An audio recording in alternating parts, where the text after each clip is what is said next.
전국 주민센터 등 행정 전산망에 이어서 온라인 민원 서비스까지 마비돼 6시간째 각종 서류 발급이 이루어지지 않고 있습니다. 정부는 원인 파악과 복구를 진행하고 있지만 빠른 정상화는 어려워 보입니다.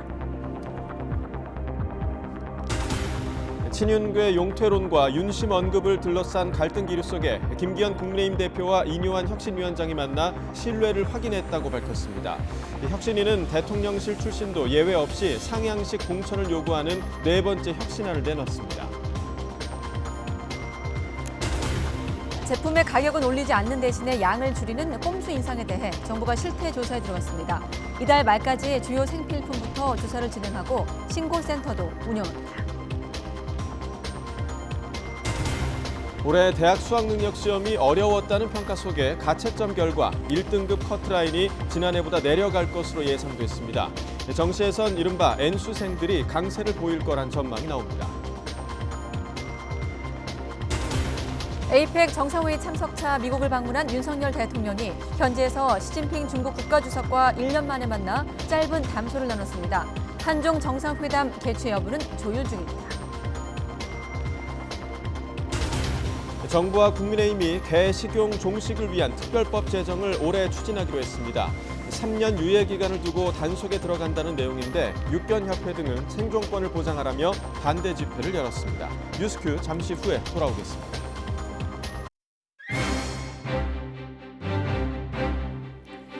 여러분 안녕하십니까? 가장 빠른 종합뉴스 뉴스큐 시작합니다. 네, 이삿날 전입신고를 못했다. 또 인감증명서를 떼지 못해서 몇 번씩 헛걸음을 했다. 불편을 호소하는 제보가 YTN으로도 쏟아지고 있습니다. 주말 앞두고 전국 곳곳의 행정망이 먹통이 되면서 각종 민원은 물론이고 공무원들 업무도 멈췄습니다. 복구까지 얼마나 걸릴지 전문가와 함께 이번 사태 진단해 보겠습니다. 지도부 친윤 용퇴론 등을 놓고 갈등 기류가 형성돼 있는 상황에서 김기현 대표와 이뇨한 혁신위원장이 만났습니다. 계파 갈등 속에 일부 비명계 의원들이 공동행동에 나선 민주당 상황까지 전국도 종합해 보겠습니다. 네, 금요일 뉴스큐 전산망 오류 속보부터 확인해 보겠습니다. 인터넷과 모바일로 민원 서류를 발급받을 수 있는 정부24 역시 서비스가 중단된 상황입니다. 네, 현장에 나가 있는 취재 기자 연결하겠습니다. 유서연 기자. 네, 서울 상암동 주민센터에 나와 있습니다. 네, 전국적으로 먹통이었다가 일부 복구된 곳도 있다고 들었는데 이 상암동 주민센터 상황은 어떤가요? 네, 이곳 주민센터의 경우 낮 1시쯤 시스템이 복구되기도 했는데요. 10여 분 정도 뒤 다시 장애가 발생하면서 대부분 서류가 발급이 안 되고 있는 상황입니다. 민원 업무를 위해 센터를 찾아온 주민들은 연락처를 남겨놓고 되돌아가기도 했습니다. 오전부터 전국에 있는 주민센터에서 주민등록 등본, 인감증명서 등 각종 서류 발급이 중단되면서 주민 불평과 혼란이 이어졌습니다. 주민센터 관계자들은 업무가 시작되는 오전 9시부터 전산 장애가 발생하기 시작했다고 밝혔는데요. 급히 민원 업무를 보기 위해 찾아온 시민들은 발길을 돌려야 했습니다. 은행 업무 처리할 게 있어가지고 했는데 지금 계속 이걸 못하니까 그 뒤에 업무를 지금 휴가까지 썼는데 계속 못해서 또 휴가를 써야 될 것 같아요. 전입 신고하러 왔는데 그걸 오늘 중으로 안 하면은 이제 또 계약이 파기돼가지고 그래서 지금 어디 가지도 못하고 이렇게 앉아 있습니다. 서울뿐만 아니라 인천, 부산 등 전국 곳곳에서 민원 업무를 보러 왔다가 불편을 겪었다는 시민들 제보가 YTN에 잇따랐습니다. 일부 주민센터 직원들이 사용하는 내부용 PC 화면에 네트워크에 문제가 발생하여 시스템 이용이 안 되거나 지연되고 있다는 안내 문구가 떠 있기도 했습니다. 또 인터넷과 모바일로 민원 서류를 발급받을 수 있는 정부24도 오전부터 접속이 지연되다가 낮 1시 55분부터는 서비스가 완전히 중단됐습니다. 행정안전부는 국가정보자원관리원에 공무원들이 로그인할 때 검증하는 경로에서 문제가 발생했다고 보고 있습니다. 공무원용 인증서를 통해 로그인을 해야 하는데 인증서를 검증하는 기능에 장애가 생긴 겁니다. 행안부는 정확한 원인 분석과 함께 긴급 복구에 나섰는데 완전 복구 시점은 미정이라고 밝혔습니다. 지금까지 서울 상암동 주민센터에서 YTN 유서연입니다. 네, 복구 중이지만 시점은 모르겠다. 이따가 전문가랑 좀 더 이 문제를 다뤄보도록 하겠습니다. 올해 대학 수학능력 시험은 국영수 모두가 어려웠다는 평가가 나왔습니다. 1등급 커트라인도 다소 내려갈 전망입니다. 취재기자 불러보겠습니다. 김연아 기자. 네, 사회정책부입니다. 네, 가채점 결과가 나오고 있는데 그러니까 킬러 문항은 없었어도 국영수 모두 어려웠다라는 게 확인되고 있는 것 같아요. 네, 현재까지 각 입시 정보기관들이 각자 확보한 가채점 결과들을 토대로 내놓은 등급컷 예상치를 보면 이번 수능 어려웠습니다. 오전 자료 기준으로 원점수를 보면 국어 1등급 커트라인은 화법과 작문이 85에서 88점, 언어와 매체는 83에서 85점 사이 형성됐고 수학 1등급은 확률과 통계가 89에서 93점, 미적분이 81에서 84점, 기하는 84에서 90점 사이란 예상이 나옵니다. 평가원이 수능 원점수 등급컷을 공개하지 않지만 표준 점수를 기준으로 원점수를 역산한 추정치와 비교했을 때 지난해 수능보다 국어는 2문제 안팎 더 틀렸고 수학은 비슷했지만 미적분이 다소 어려웠던 것으로 보입니다. 절대평가인 영어는 지난해 수능 1등급 비율이 7.83%였고 9월 모평은 4.37%였는데 수능은 9월 수준에 가까웠다는 평가가 나오고 있습니다. 오늘부터는 가채점 결과를 토대로 한 입시 설명회가 속속 시작됩니다. 주말에는 수시 논술과 면접도 시작되는데요. 이번 수능은 국영수 모두 어려웠던 만큼 정시에선 N수생들이 더욱 강세를 보일 것으로 보이고 재학생들은 등급컷을 확보하는 게 어려워질 수 있습니다. 또 국어와 영어의 변별력이 지난해보다 크게 올라간 만큼 입시 전략도 지난해와 달라질 걸로 보이는데요. 지난해 정시는 사실상 수학 점수가 당락을 좌우했지만 올해는 전체 성적을 다 따져야 할 전망입니다. 지금까지 사회정책부에서 YTN 김현아입니다. 네, 어제 서울의 한 고등학교에서 수능 시험 종료 알람을 실수로 일찍 올리는 사고가 발생했던 것으로 파악되기도 했습니다. 서울시 교육청은 수능 1교시 국어 시간에 시험 종료벨이 1분 30초 일찍 올렸다고 밝혔습니다. 학교 측은 뒤늦게 실수를 깨닫고 2교시 수학 영역이 끝난 뒤 다시 국어 시험지를 배부해 1분 30초 동안 문제를 풀도록 조치했다고 밝혔습니다. 다만 답안 작성을 마치지 못하는 수험생들만 마킹할 수 있도록 하고 이미 작성된 답안지를 수정하지 못하도록 해 수험생 항의가 빗발치고 있습니다. 최근 인적 쇄신 요구를 두고 신경전을 벌였던 국민의힘 김기현 대표와 이뇨한 혁신위원장이 회동을 통해 혁신위 활동에 대한 신뢰를 확인했다고 밝혔습니다. 다만 갈등의 불씨였던 용퇴론 관련 언급은 없었고 인 위원장은 쓴소리를 계속하겠다며 제안 관철에 대한 의지를 에둘러서 내비치기도 했는데요. 어떤 이야기들이 오갔는지 국회 취재기자 연결해서 들어보겠습니다. 박광열 기자. 네, 국회입니다. 네, 여당 대표 또 혁신위원장의 만남이 성사됐습니다. 관련 내용 전해주시죠. 네, 최근 용태론을 고리로 신경전이 고조됐던 김기현 대표와 이뇨한 위원장이 얼굴을 맞댔습니다. 이 혁신위 활동 개시 이후 공식적인 첫 만남인데 이 취재진 앞에서 짧은 인사를 나누기도 했습니다. 들어보시죠. 힘드시죠? 아유, 뭐 살아 있습니다. 아주 대단하시요. 네, 관심은 이 최근 당 지도부와 친윤 핵심 험지 출마론 등 용태론 관련 충돌 양상을 수습할지 여부였는데요. 이 당 발전을 위해 쓴소리를 계속하겠다는 인 위원장 발언에 김 대표는 가감 없는 의견과 아이디어 전달을 바란다고 화답했습니다. 이 혁신위 활동에 대한 신뢰 확인이라고 의미를 부여했습니다. 다만 인적 쇄신에 윤 대통령 의중이 있다는 취지의 인 위원장 윤심 발언과 용태론에 대한 언급은 없었던 걸로 전해졌습니다. 여기에 혁신위 일부의 불만의 목소리도 전달됐는데요. 이어서 들어보시죠. 혁신위에서 의견 안건이라든지 이런 부분과 관련해서 좀 더 적극적으로 그리고 좀 더 신속하게 당에서 좀 받아들여졌으면 좋겠다. 이런 취지의 뉘앙스의 말씀에 전달도 있었습니다. 이런 가운데 혁신위는 모든 지역구에서의 전략 공천을 금지하는 내용을 담은 4호 혁신안을 내놓았습니다. 이 대통령실 출신 또한 예외가 아니라고 강조하면서 이 혁신이발 쇄신 칼날이 여당을 넘어 여권 전반을 향하는 모양새입니다. 여기에 금고 이상 전과자 공천 원천 배제 원칙 등 엄격한 컷오프 원칙을 마련해 줄 것도 촉구했습니다. 네, 국민의힘 상황을 봤고 민주당 역시 당 주류 인적 쇄신을 둘러싼 내홍이 이어지고 있죠. 네, 맞습니다. 그동안 개별적으로 목소리를 내오던 대표적 비명계 4인방이 공식 모임을 꾸리고 세력화에 나섰습니다. 이재명 방탄과 강성 팬덤 정치, 개딸과의 결별을 촉구하며 친명 주류의 대립각을 세운 건데요. 탈당 가능성에 대해서는 논의하지 않았다고 답했지만 자신들의 요구가 받아들여지지 않는다면 다른 선택을 할 수 있다며 여지를 남기기도 했습니다.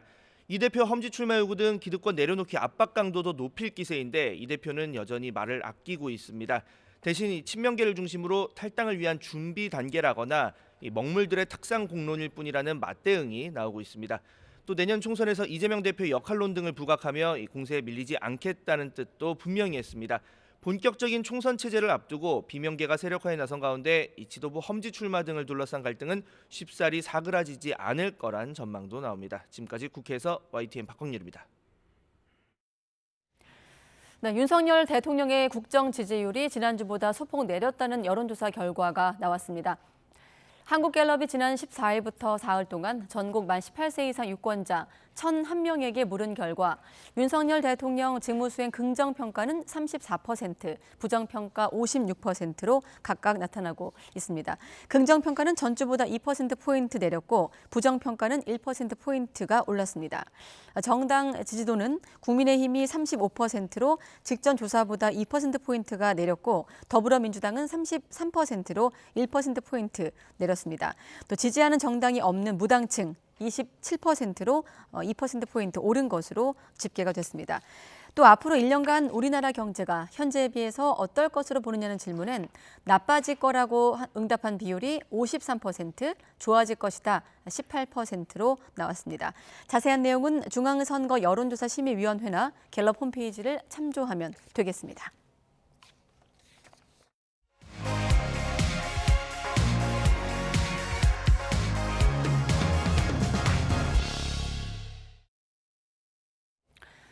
네, 국민의힘 지도부와 혁신위 간의 신경전이 이어지던 가운데 앞서 중계 화면으로 확인한 대로 김기현 대표와 인유한 혁신위원장이 전격 회동을 했습니다. 이후 인유한 혁신위 4호 혁신안을 내놓기도 했는데요.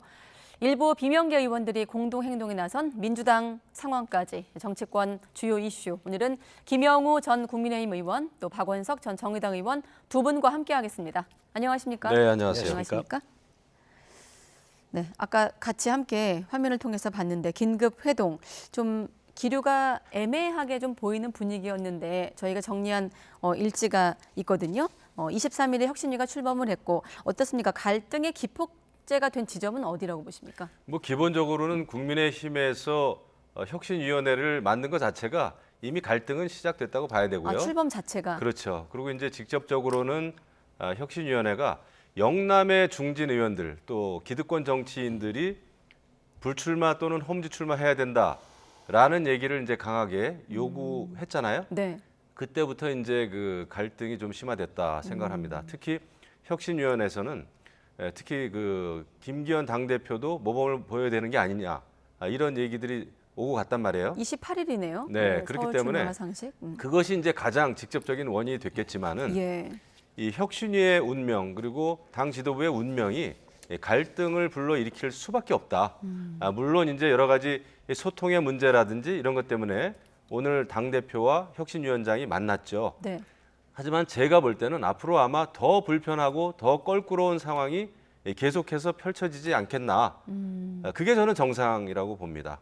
내년 총선을 위해서는 네. 어쨌거나 국민의힘이 개혁을 쇄신을 해야 되기 때문에 그 총대를 맨 것이 바로 인유한 혁신위원회거든요. 그래서 그 갈등은 불가피하다. 하지만 그 갈등이 어떻게 이제 잘 그 공천기획팀이라든지 공천관리위원회에서 어떻게 제도적으로 이제 만들어 가지고 혁신위의 안이 통과가 잘 되겠는가? 이게 이제 어떻게 실행되는가의 문제겠죠. 네, 지금 김기현 대표와 인유한 위원장이 웃고 있지만 웃는 게 아닐 것이다라고. 그렇죠. 이제 그 인유한 위원장도 제가 볼 때는 정치 고수예요. 아주 이 언사 표현이 네. 굉장히 이제 다양합니다. 다채롭습니다. 그리고 저렇게 이제 지금은 이제 웃을 수밖에 없는 입장입니다만은 네. 앞으로 이제 속은 까맣게 타 들어가겠죠. 네. 혁신위가 실패하면은 결국은 지금 김기현 당 지도부가 실패하는 것이거든요.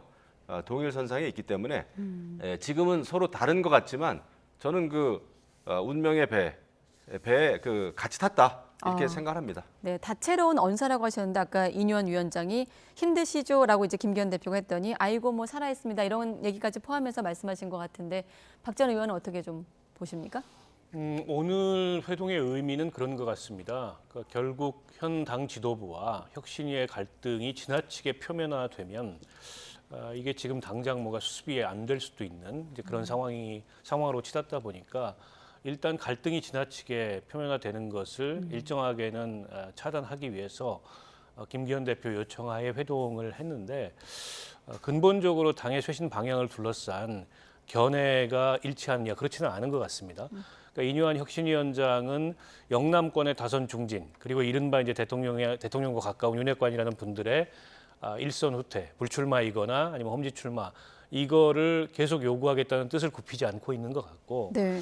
김기현 대표를 비롯해서 영남권 다선 중진 혹은 이제 윤핵관들 같은 경우에는 설사 불출마를 하거나 내지는 험지 출마를 해도 그건 이제 본인들의 정치적 결단이어야지 혁신위한테 밀려서 원하지도 않는 시점에 이제 그런 결정은 내릴 수 없다. 이게 지금 맞서고 있는데 네. 이걸 근본적으로 해소하는 성격의 만남은 오늘 아니었던 것 같아요. 그러니까 일종의 이제 봉합을 하는 수준의 만남이었는데 네. 어제 이제 그 이뉴한 혁신위원장이 다른 건 몰라도 윤심을 꺼냈습니다. 그러니까 대통령이 소신껏 하라고 뭐 제3자를 통해서 이렇게 얘기했다. 그래서 이제 윤심 논란까지 이게 번졌어요. 네. 그러니까 대통령의 이제 당무 개입이라는 논란까지 이게 확산이 되니까 그걸 또 한편 수습해야 될 필요성이 있어서 이제 만난 것 같은데, 근데 이제 김기현 대표께서 어쨌든 이게 이제 윤심 논란까지 확대되는 거는 지금 당 대표로서는 사실 그건 용인하기가 어려운 상황이거든요. 네. 그럼 결국에는 이제 대통령실까지 나서서 우회적으로 혁신을 통해서 당 대표를 흔들고 있다 이렇게 비춰질 수 있잖아요. 그래서 긴급히 그걸 차단하기 위해서 오늘 자리를 가졌습니다만. 이후에도 이 불씨가 꺼진 건 아니고 살아 있습니다. 결국 김기현 대표를 비롯해서 이 다선 중진 그리고 윤핵관들은 답을 해야 돼요. 혁신위가 낸 숙제에 대해서 안 하면 안 한다. 아니면은 어느 시점에 어떻게 하겠다 이 답을 내야 되는데 아직 답을 안 한 상황이고 일부의 제스처 이를테면 장제원 의원이 뭐 버스 90대를 동원해 가지고 산악회 산행을 가고 4천 명 모인 자리에서 네. 뭐 연설을 하면서 알량한 정치 인생 연장 안 하겠다, 서울로 안 가겠다 이런 얘기를 하는 건 약간 버티기 모드에 들어간 거 아니냐 이런 해석이 나오는데 근데 야당이면 모르는데 여당 그것도 대통령과 가장 가까웠던 의원 그리고 당내에서는 지나치게 대통령이 민심으로부터 멀어지는데 민심의 눈과 귀를 가리는 역할을 한 거 아니냐 장제원 의원이 그 사람부터 쇄신의 대상이 돼야 된다 이렇게 지목받고 있는데 버틸 수 있을까요? 제가 보기에는 시간 문제이고 본인의 모양새나 체면을 차리기 위한 그런 일종의 밀당이지 궁극적으로는 버티긴 좀 어려울 거다. 장제원 의원마저도. 예, 장제원 의원이 버티면 쇄신이 없다. 네. 이렇게 해석될 소지가 많기 때문에 알겠습니다. 버티기 어려울 걸로 봅니다. 조금 전에 불씨란 말씀하셨는데 그 불씨가 감지되는 표현이 이뉴한 또 위원장이 이 회동에 앞서서 기자들한테 한 발언에서도 느껴졌거든요. 메스란 단어를 꺼냈습니다. 잠깐 들어보겠습니다. 칼을 메스를 대서 덜어내는 안 좋은 걸 덜어내는 일인데 굉장히 힘들어하죠. 그거는 이견과 의견 차이가 있는 것은 당연한 겁니다.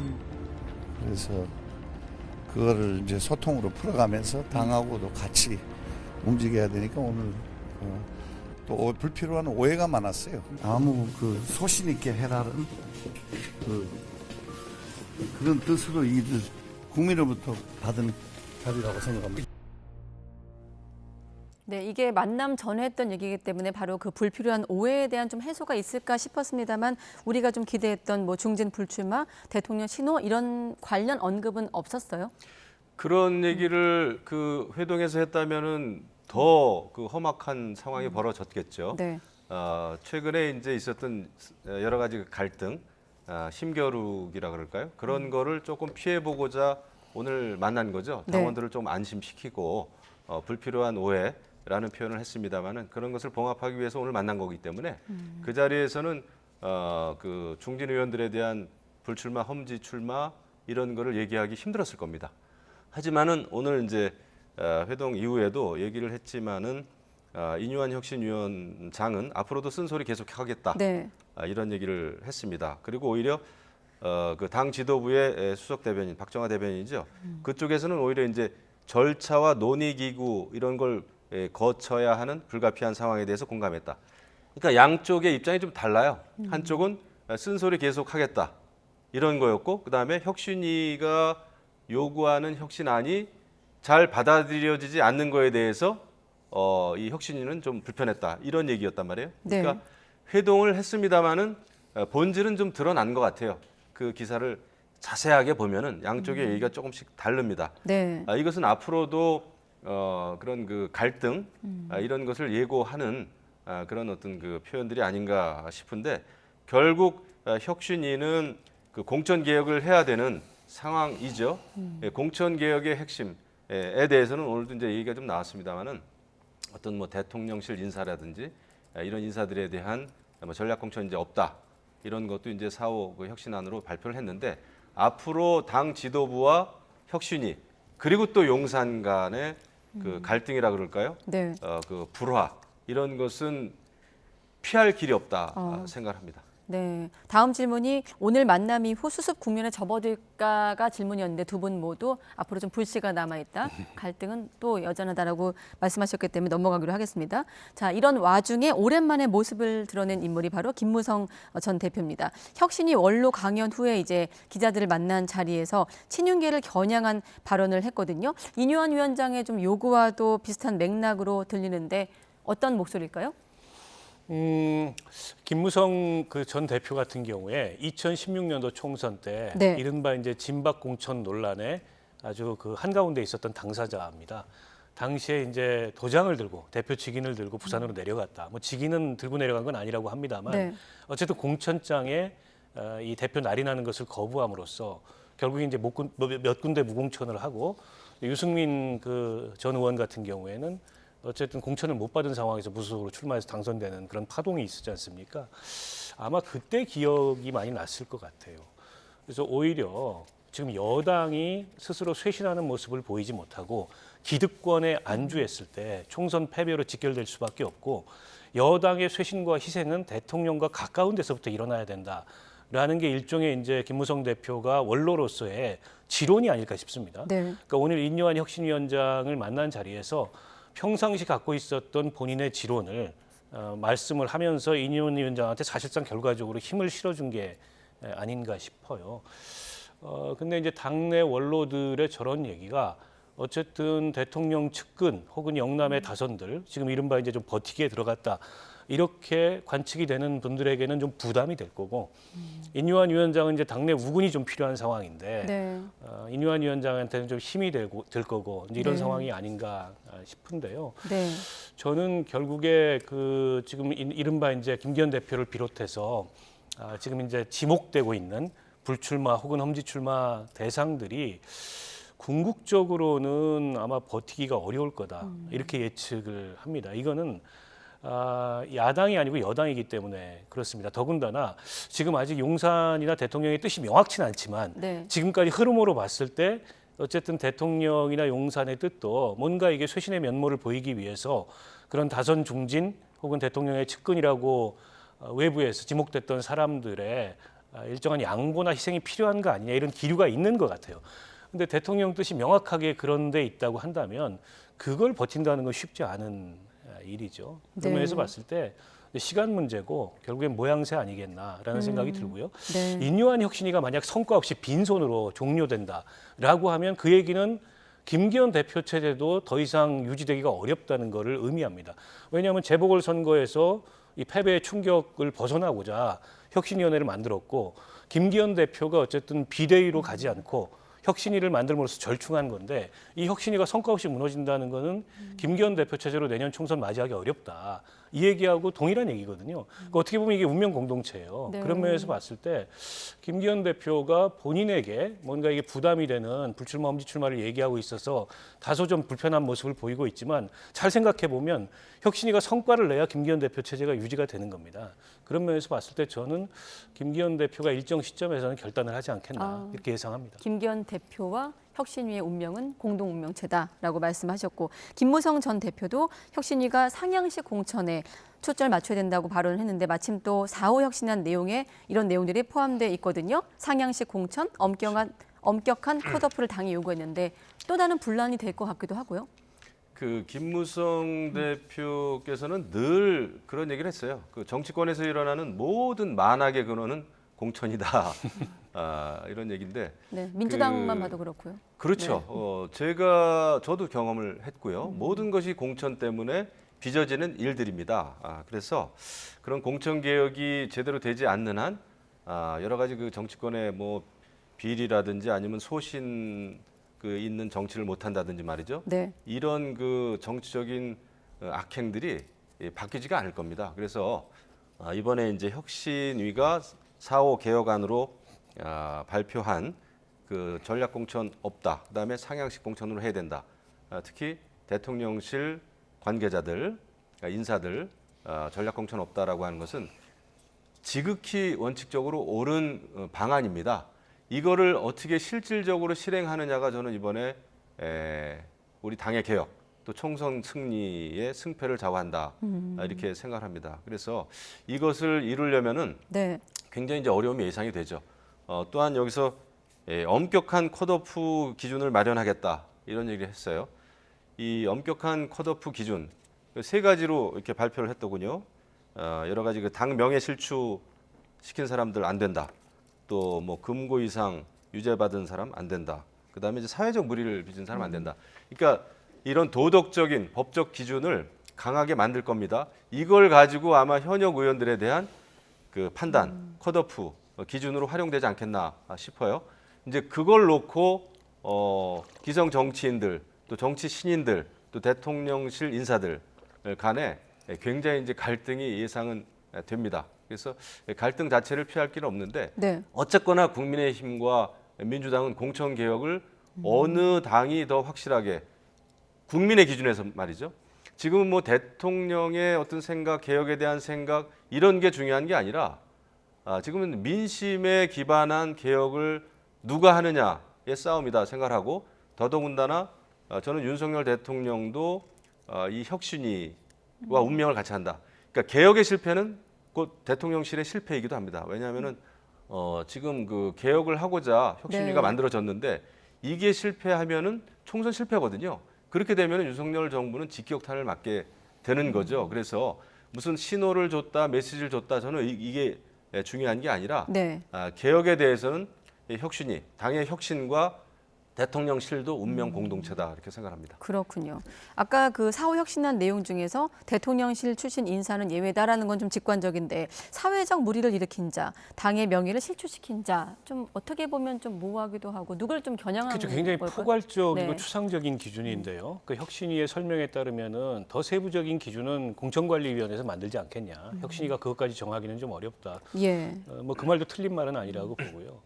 다만 이제 사회적 무리 혹은 이제 당의 명예 실추 이게 어디까지 해당이 되느냐. 이를테면 최고위원들 중에 발언 논란으로 사퇴한 분들이 있어요. 뭐 태영호 전 최고위원도 그렇고 김재원 네. 전 최고위원도.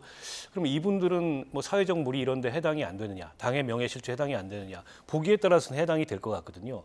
또 그런데 혁신위가 그분들 중에 김재원 최고위원 같은 경우 사면을 시켰습니다. 징계 취소를 시켰습니다. 그러면 약간 이게 좀 모순되는 거 아니야? 이런 어떤 시각도 있을 수 있을 것 같아요. 네. 그래서 구체적인 어떤 기준이 공천관리위원회에서 확립이 돼봐야 사회적 무리 또는 당의 명예훼손이 무엇을 지칭하는지 혹은 누구를 지칭하는지 알 수 있을 것 같고 지금으로서는 뭐 이게 기준이 다소 모호하기 때문에 그게 누구를 겨냥했다 이렇게 보기는 좀 어려울 것 같습니다. 네. 다만 이제 금고 이상의 형을 받은 사람 이건 좀 명확한 기준이에요. 그리고 아마 금고 이상의 형을 받은 자에 대한 공천 배제는 이전 총선 때도 아마 적용이 됐었을 겁니다.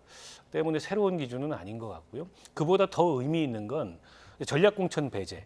그리고 이제 상향식 공천. 그 얘기는 뭐냐면 전부 경선 거쳐야 된다. 대통령의 참모든 아니면은 뭐 대통령과 같은 검사 출신 뭐 측근이든 네. 예외는 없다. 이걸 천명한 건데 이걸 이제 당이 수용할지. 이 당이 이걸 수용한다는 것은 이제 대통령실도 수용한다는 얘기고 대통령이 자기 사람을 내려꽂는 방식의 공천을 하지 않는다라는 걸 대외적으로 천명하는 건데 이게 수용된다면 상당한 의미가 있는 거라고 볼 수 있겠죠. 네, 알겠습니다. 이준석 전 대표 관련 분위기 하나만 짧게 여쭤보고 민주당 상황으로 넘어갈 텐데 이준석 전 대표 만약에 전권을 갖고 비대위원장 맡게 된다면 120석까지 자신은 있지만 무슨 의미가 있겠나라고 또 발언을 새로 했더라고요. 네. 그 사실 이준석 전 대표 비대위원장 이것은 한번 질문에 대한 답변식으로 얘기를 한 것 같은데 일단 뭐 120석 이렇게 얘기하는 거 보면 이제 과반수 의석 얘기는 아니고 네. 그래서 총선 결과 자체를 좀 비관적으로 보는 것 같습니다. 일단은. 네. 그리고 이 상황에서 이준석 전 대표를 비대위원장으로까지 포용할 수 있겠나 하는 것은 당내에서 많은 논란이 있겠죠. 네. 근데 어쨌거나 이준석 신당이 어떻게 만들어질 것인지 실질적으로 만들어질 것인지 이거에 저는 더 관심이 있다 이렇게 조금 더 생각합니다. 구체화되고 가능성이 좀 높은 것으로 언론에서 관측하는데 김 전 의원은 어떻게 보십니까? 지금 이제 이준석 전 대표의 발언만 보면은 신당을 만들 가능성은 커집니다만은 실질적인 행보는 별로 또 사실 보이는 게 없고요. 네. 그런 면에서 신당, 그러니까 탈당, 그다음에 신당 만드는 거 굉장히 참 현실적으로는 어렵겠구나, 또 어렵다고 느끼고 있구나 이런 생각을 좀 하게 됐습니다. 네. 박 전 의원께서는 어떻습니까?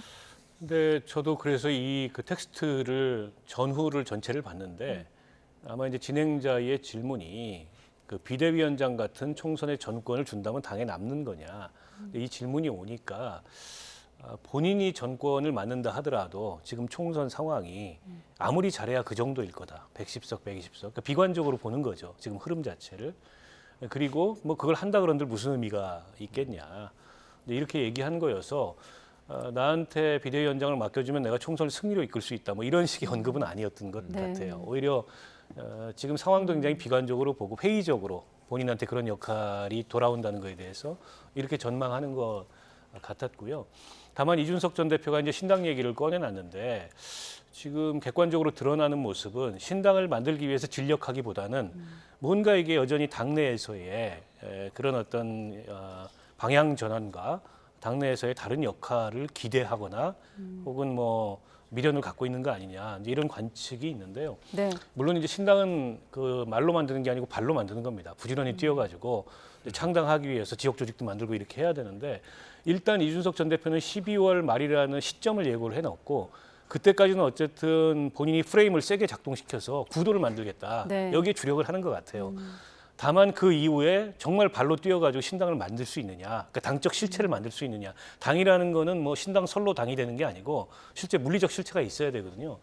그거는 이제 본인 역량이나 또 함께 하는 사람들이 누구냐, 그 네. 사람들이 어떤 역량을 가지고 있냐 여기에 달려 있을 텐데 아직은 그런 것들이 가시화 안 됐기 때문에 지금으로서는 이제 이준석 전 대표가 어디까지 어떻게 할지를 좀 지켜보는 당 안팎에서 다 그런 상황이 아닌가 싶습니다. 네. 그리고 한 가지만 말씀드리면 이제 이준석 전 대표가 지금 이제 당 내부에 대해서 하는 말, 또 정치권에서 하는 말, 이것은 이제 이준석 당 대표의 역량을 정치적인 역량을 이제 보여줄 수 있는 네. 하나의 수단이 됩니다만은 신당을 만들려면 결국 다른 사람하고 같이 해야 됩니다.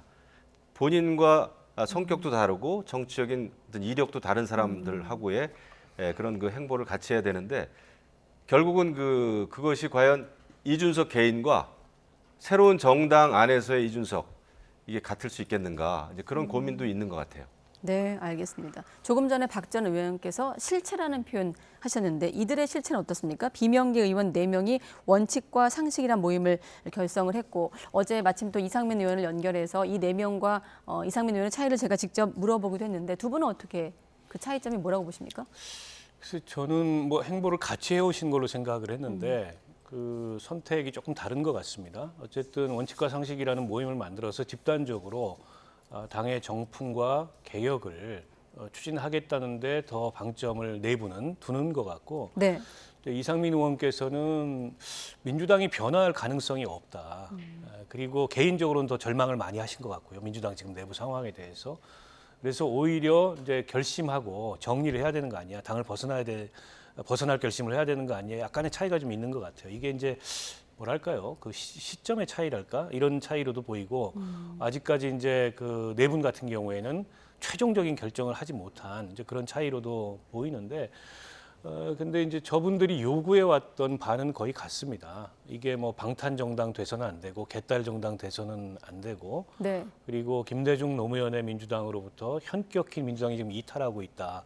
그러니까 이재명 대표의 사당이 되고 있다. 이런 문제의식은 차이가 없기 때문에 이후에 다시 같이 하게 될 가능성도 저는 얼마간 있다고 보고요. 다만 지금 이제 네 분, 그러니까 원칙과 상식 모임을 구성한 네 분이 요구하는 정풍, 개혁 이런 요구가 받아들여질 여지가 있느냐, 지금 현재 민주당 내부에서. 네. 그 여지는 저는 없는 것 같아요. 그렇게 되면 저 네 분도 시점의 문제지, 결국에는 일종의 이제 정 이 당내에서 남아서 하다 안 되면 당 밖에 나가서 다른 가능성을 모색하기 위한 그런 기반 조성, 명분 축적 이런 과정에 있는 게 아닌가 싶습니다. 네, 그들의 4명의 한번 요구를 한번 들어보겠습니다. 사실상 독자 행동에 나선 비명계 원칙과 상식에선 이재명 대표를 향해서 이제 강성 팬덤과의 과감한 결별을 요구하고 있는데 잠깐 또 발언 들어보겠습니다.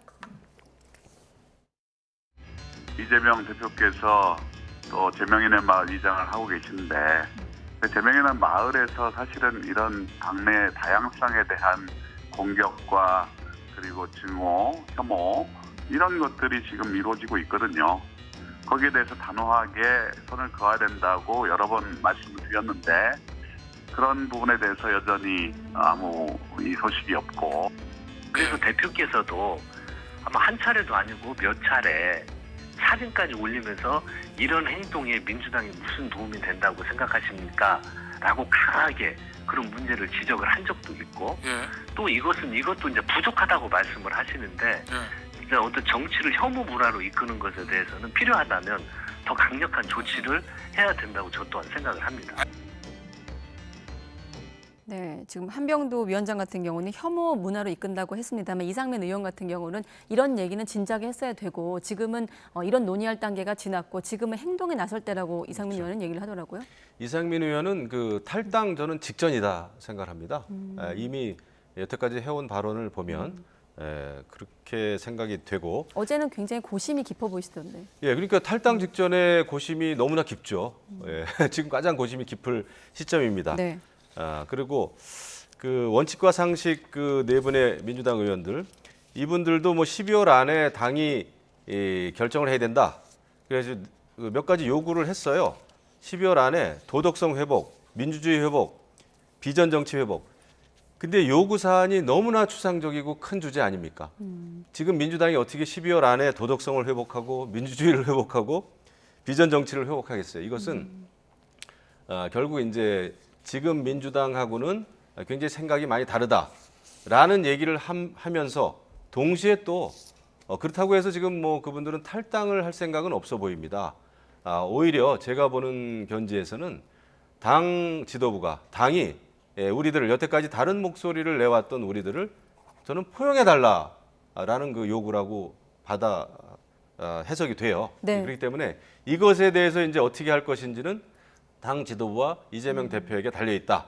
하지만 이재명 대표가 과연 쓴소리를 쭉 해왔던 이 비명계 4인방에 대해서 그 답을 내놓을까? 그거는 좀 비관적이에요. 그래서 모든 상황은 좀 지켜봐야 되지 않겠나 이렇게 생각합니다. 시간 1분밖에 없어서 이재명 대표한테 달려 있다고 했습니다만 자막에서처럼 묵묵부담이거든요. 계속 묵묵부답 입장을 견지할까요? 어떻게 보십니까? 그럴 것 같습니다. 그러니까 이재명 대표가 앞서 한병도 그 위원장이 얘기했던 것처럼 강성 팬덤의 그런 비명계에 대한 공격 이런 거 바람직하지 않다라는 언급은 했지만 사실 그 소극적 평론이거든요. 당대표 입장에서는 훨씬 더 단호한 조치를 취할 수 있는데 그런 단호한 조치를 취하지는 않고 있어요.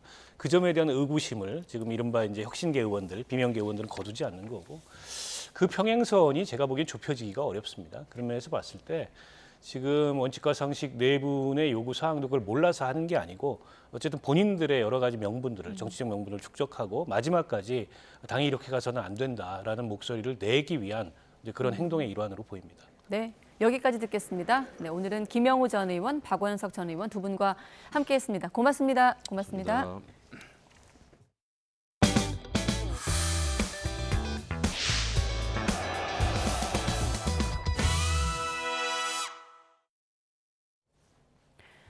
네, 검찰이 부당 합병과 회계 부정 관련 혐의로 기소된 이재용 삼성전자 회장에게 징역 5년, 또 벌금 5억 원을 구형했습니다. 이번 일이 자본시장의 근간을 훼손한 사건이라면서 우리나라 최고 기업 집단인 삼성이 이런 행태를 해서 참담하다고 밝히기도 했는데, 반면에 변호인 측은 경영상 목적에 따른 합병이었다면서 혐의를 전면 부인했습니다. 취재기자 연결해서 속보 들어보겠습니다. 김철희 기자. 네, 서울중앙지방법원입니다. 네, 검찰이 오늘 오전에 이재용 삼성전자 회장에게 징역형을 구형했는데 오후 재판 어떻게 진행 중입니까? 네, 서울중앙지법에서 열린 자본시장법 위반 혐의 등의 1심 공판은 오전에 이어 오후까지 있습니다. 오전에는 검찰이 이재용 삼성전자 회장 등 사건 관계자들에게 구형했고, 오후 2시부터는 변호인의 의견 진술이 이어지고 있습니다. 이 회장 측 변호인들은 검사 공소 사실에 대해 삼성물산과 제일모직의 합병이 타당하다고 설명하며 반박하고 있는데요. 당시 합병이 삼성물산과 주주들에게 이익이 됐고 합병에 대한 시장 반응도 긍정적이었다는 겁니다. 이 회장은 다른 변호인 진술까지 끝나면 직접 최후 진술에 나설 것으로 보이는데 그동안 관련 혐의를 부인해온 만큼 무죄를 주장할 것으로 보입니다. 앞서 검찰은 오늘 오전 이 회장에게 징역 5년과 벌금 5억 원을 선고해달라고 재판부에 요청했습니다. 검찰은 이 회장이 범행을 부인하고 있고 의사결정권자인 점, 실질적 이익이 귀속된 점 등을 고려해 이같이 구형했다고 밝혔습니다.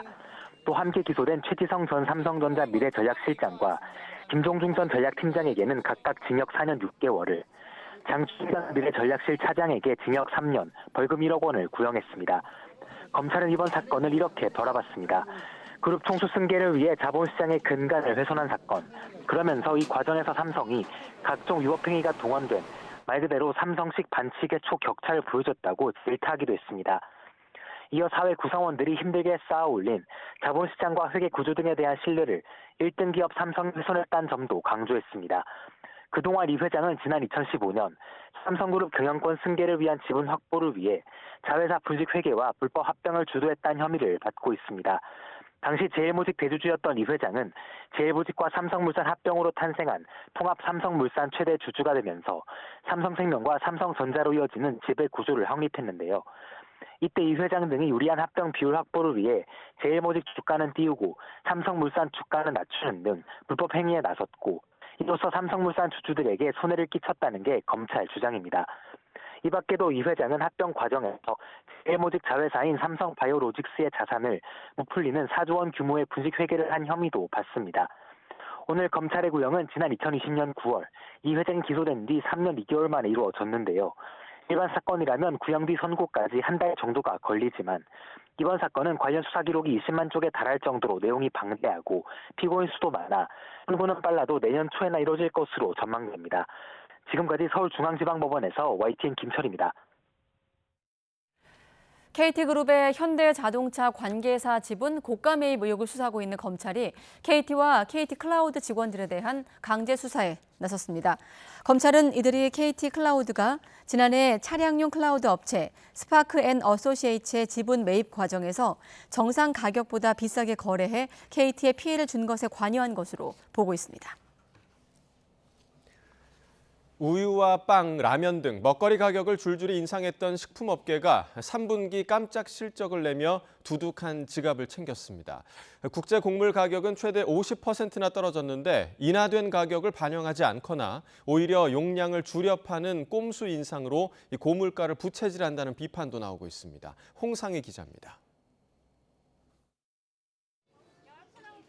3분기 국내 식품업계의 실적은 말 그대로 어닝 서프라이즈였습니다. 3분기 빙그레 영업이익은 654억 원으로 지난해 같은 기간보다 153.9%나 늘었고 삼양식품과 농심도 100% 이상 증가한 영업이익을 챙겼습니다. 오뚜기와 메일유업, 풀무원, 대상 역시 50% 이상 급증한 실적을 냈습니다. 글로벌 경제 위기 속 호실적을 만들어냈지만 이들을 바라보는 소비자들의 시선은 곱지 않습니다. 식품업계는 지난해 러시아, 우크라이나 전쟁 여파로 국제 곡물 가격이 급등하자 우유와 아이스크림, 라면, 과자, 빵 가격을 줄줄이 인상했습니다. 지난해 5월 정점을 찍은 국제 곡물 가격은 점차 하락세로 돌아서 지난 3일 시카고 상품거래소 선물시장에서 밀 가격은 50%, 파미와 옥수수 가격도 40% 안팎으로 떨어졌습니다. 하지만 한 번 오른 식품 가격은 정부가 개입한 라면 등을 제외하고는 조정되지 않았고 오히려 중량을 줄이는 꼼수 판매까지 등장했습니다. 소비자 단체들은 기업의 이윤 추구가 오히려 물가 상승을 가져온다는 이른바 그리드플레이션의 전형적인 행태라고 꼬집습니다. 기업들이 이제 원재료 가격 상승을 이유로 이제 제품 가격을 이제 인상하는데 또 원재료 비용이 하락했을 때 제품 가격을 내리는 경우는 거의 드뭅니다. 기본적으로 먹어야 되는 이렇게 뭐 우유나 빵 같은 이런 것들이 가격이 계속 올리게 되면 사실 취약에 있는 계층들에게 가장 큰 타격이 오기 때문에 식품업계는 3분기 영업이익 흑자가 대부분 수출 증가 덕분이라며 일부 품목을 제외한 다른 원재료와 인건비 가격은 오르고 있다는 입장입니다. 지난 14일 대형마트를 직접 찾은 추경호 부총리 겸 기획재정부 장관은 식품업계의 꼼수 인상을 정조준해 공정거래위원회와 대책을 논의하겠다며 압박 수위를 높였습니다. YTN 홍상입니다. 이 제품 가격은 올리지 않는 대신 양을 줄여서 판매하는 이른바 슈링크플레이션 문제에 대해서 정부가 실태조사에 들어갔습니다. 국제통화기금 IMF는 올해 한국 물가 성장률을 0.2%포인트 상향 조정해 3.6%가 될 것으로 전망했습니다. 보도에 오인석 기자입니다. 식품 물가가 치솟는 와중에 소비자들이 가격이 오른 것보다 제품의 양이 줄어든 것을 발견하는 것은 쉽지 않습니다. 양을 줄인다는 뜻의 슈링크와 물가 상승을 의미하는 인플레이션의 합성어인 슈링크플레이션이 꼼수 인상으로 지목받는 이유입니다. 정부가 용량 축소 등을 통한 편법 인상인 슈링크플레이션에 대한 우려가 커지자 실태 조사에 착수했습니다. 정직한 판매 행위가 아니며 소비자 신뢰를 저해할 수 있는 만큼 중요한 문제로 엄중히 인식하고 있다고 강조했습니다. 우선 11월 말까지 한국 소비자원을 중심으로 주요 생필품 실태조사를 진행하는 한편 신고센터도 신설해 관련 사례에 대한 제보를 받도록 하겠습니다.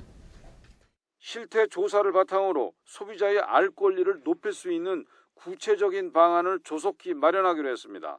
앞서 추경호 경제부총리는 슈링크플레이션 논란에 가격과 함량, 중량 표시가 정확히 돼야 하고 정확지 않으면 현행 법규에 따라 엄정하게 제재받아야 한다고 밝혔습니다. 정부가 물가 안정에 총력을 기울이고 있지만 물가 수준은 아직 높고 중동 사태와 이상기후 등 불확실성은 여전하다고 보고 있습니다. 이런 가운데 국제통화기금 IMF는 올해 한국 물가 성장률 전망치를 0.2%포인트 올린 3.6%가 될 것으로 예상했습니다. 내년 물가 상승률 전망치도 2.4%로 0.1%포인트 올렸습니다. 최근 고유가 상황 등을 반영한 것으로 풀이됩니다. IMF는 내년 말에는 한국은행의 물가 안정 목표인 2%를 달성할 것으로 예상하면서 상당 기간 고금리 기조를 유지하는 것이 중요하다고 권고했습니다. 물가 안정을 위해 섣부른 통화정책 완화는 지양해야 한다는 겁니다.